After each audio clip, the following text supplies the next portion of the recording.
You've probably heard of this one. An atheist was spending a quiet day fishing when suddenly his boat was attacked by the Loch Ness Monster.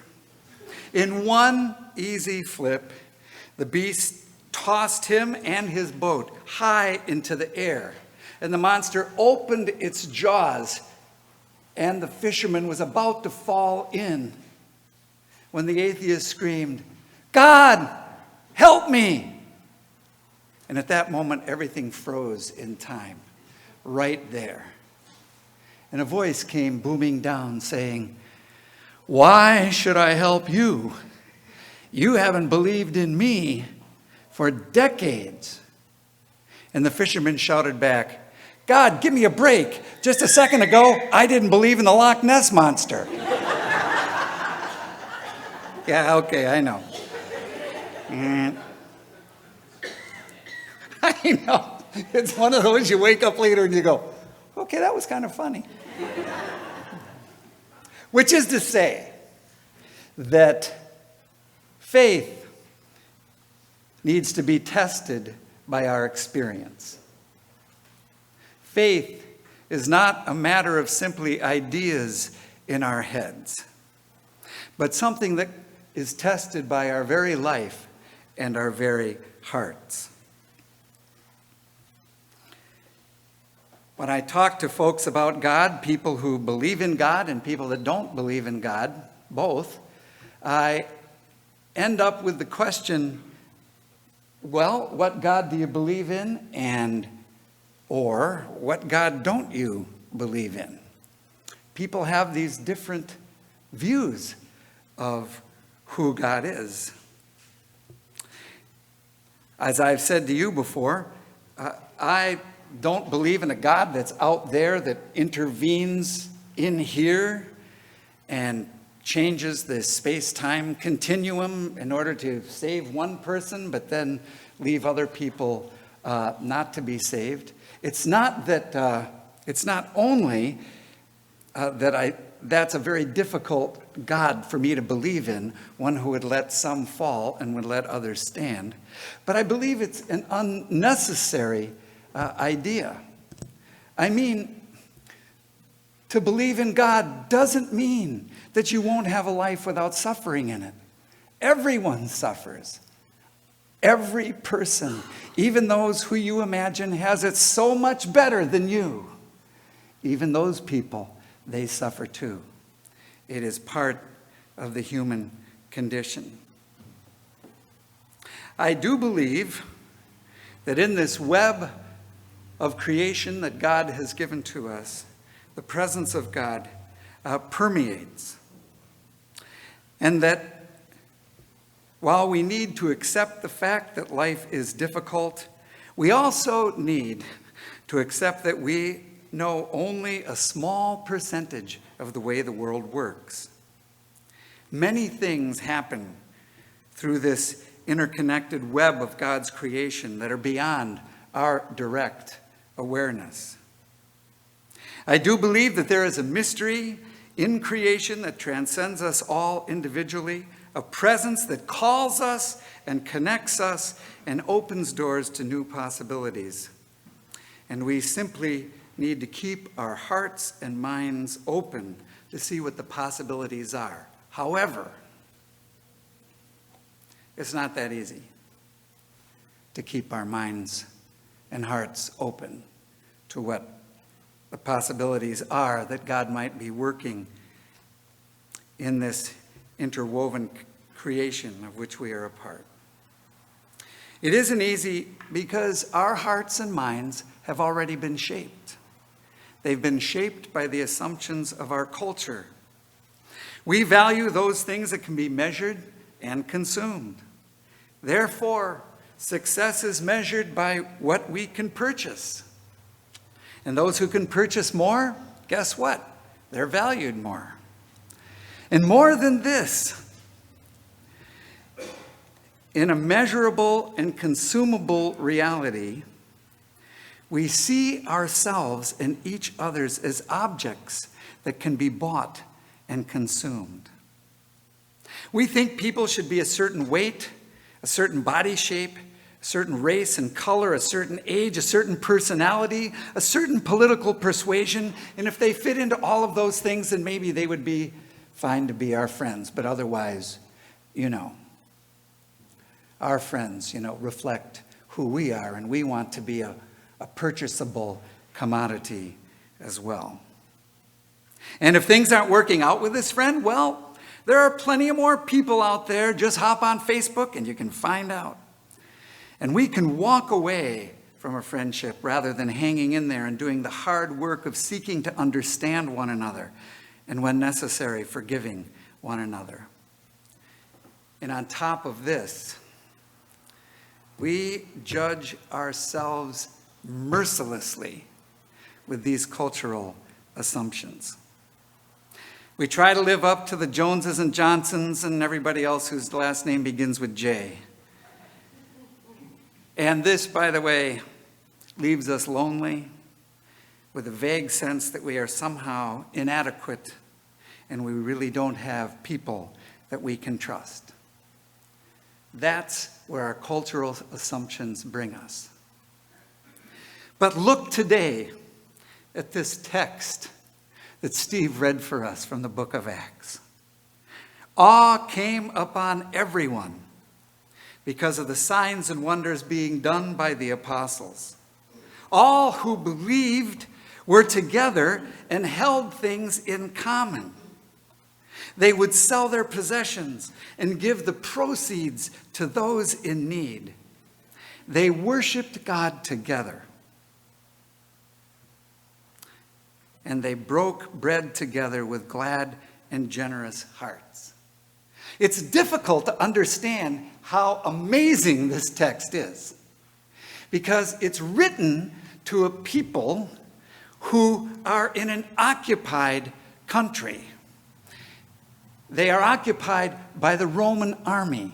There is force and fear that is at them at every corner and every turn. There are Roman soldiers who can do pretty much whatever they want to them. And they live both under the Roman tax and the temple tax. Now, you would think in a situation like this, that this small community of people, who, by the way, just not too long before this, had their leader executed by the Roman army, you would think that this group of people would be turning inward, and they would be hoarding their resources, and they would be hiding little things under their bed that they might want to keep for themselves, just in case some soldier came in and took things away from them. Isn't this what happens to us, right? When things get tough and resources get constricted, what do? Our first, or maybe I should say, my first temptation is to pull everything in close and keep it for myself.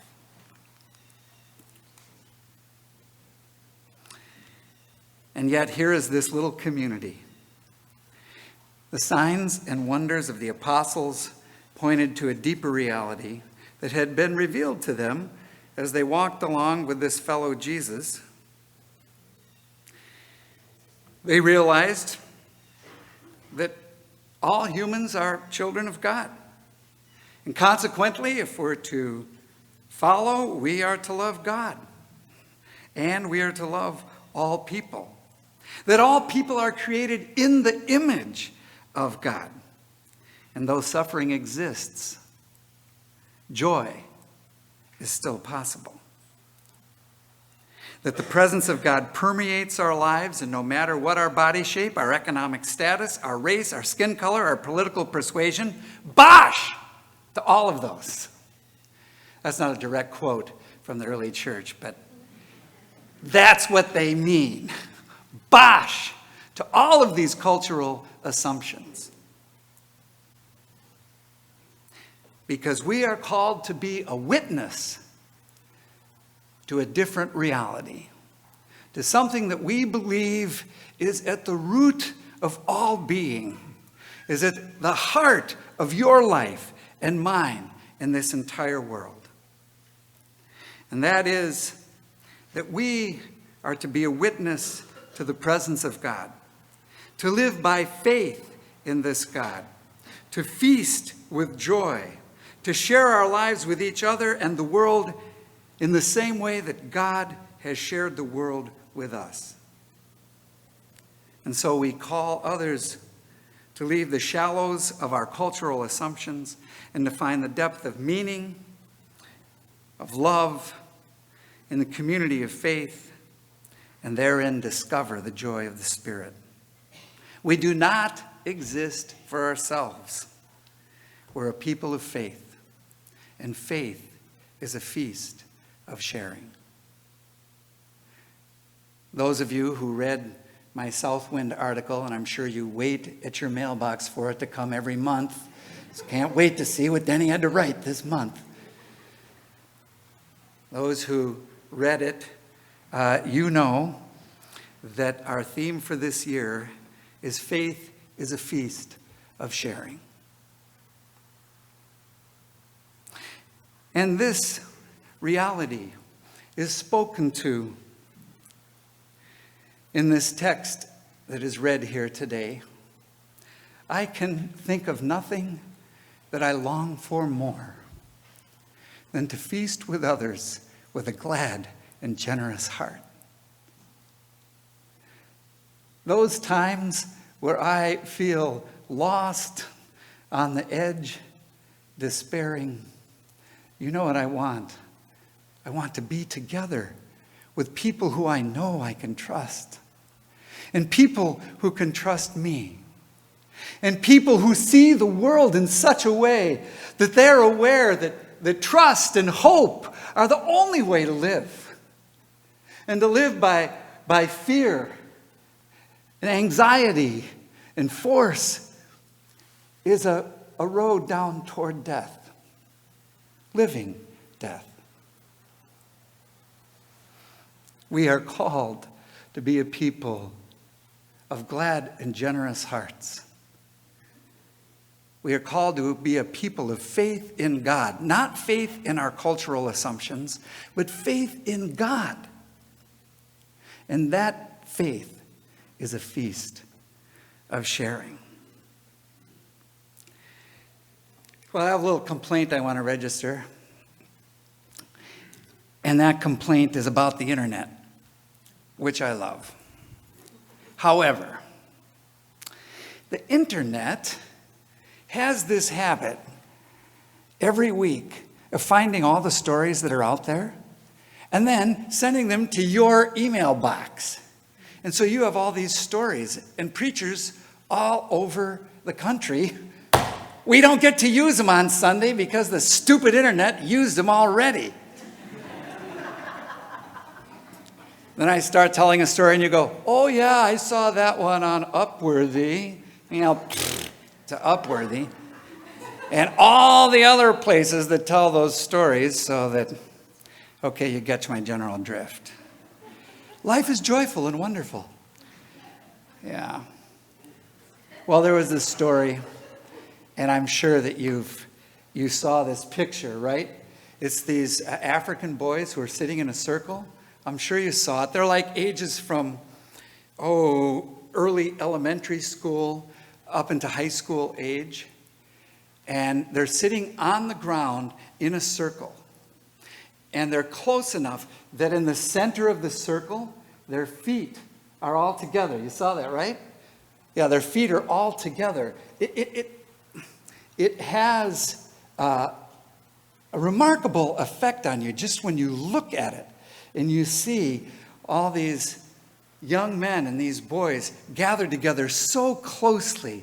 They're just jammed together. And then the bottoms of their feet up like this. If you just Google the story that Denny told on Sunday, you'll get it. You'll see the pictures. No problem.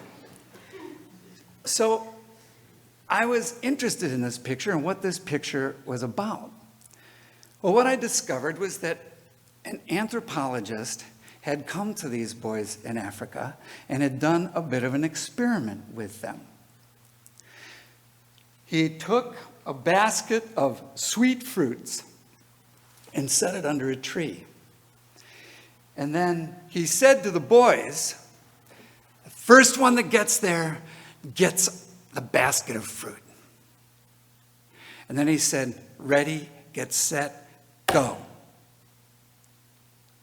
And they got up, and they held hands, and they walked over to the basket of fruit, and they went back to their circle, and they set it down, and they shared the fruit with one another. And the anthropologist was blown away. So he turned to one of the older boys, and he said, what the heck was that about? You know, when I read this story, I remembered those my early days on Easter Sunday after church, when there were Easter eggs out there that had been hidden for all of us to find. And the Sunday school superintendent said, on your mark, get set, go. And it was every man for himself. We were all out there rushing as fast as we could, sweating in our cute little jackets and ties and wonderful Easter dresses, and falling over and getting grass stains and climbing over each other. And, you know, what is it with these kids in Africa? We didn't act like them. We grew up in a different culture. So the anthropologist says to one of the oldest boys, he says, what was that about? And the boy said, Ubuntu. He said, what? And all of the boys together said, Ubuntu. And the oldest boy explained, that means I am because you are. I am because you are. That's their basic cultural assumption. Our basic cultural assumption is I am a commodity among other commodities that can be purchased and bought. And so competition and the shallow materialism of our culture reigns. But their basic assumption is I am because you are. We are intertwined in such a way that one of those boys said, but sir, if one of us got the basket and was happy and everyone else was sad, how could they actually be happy? We couldn't be happy if we just won it for ourselves. Well, my friends, this is Acts 2. This is glad and generous hearts. This is the kind of community that Jesus brought together. This is the kind of community that has lived throughout the ages up until even today. This is the kind of community that we are called to be here. It's a tremendous community, full of joy, sharing gifts. You know, you got these Chris and Jamie over there. Look, they're sharing their gifts on the horn.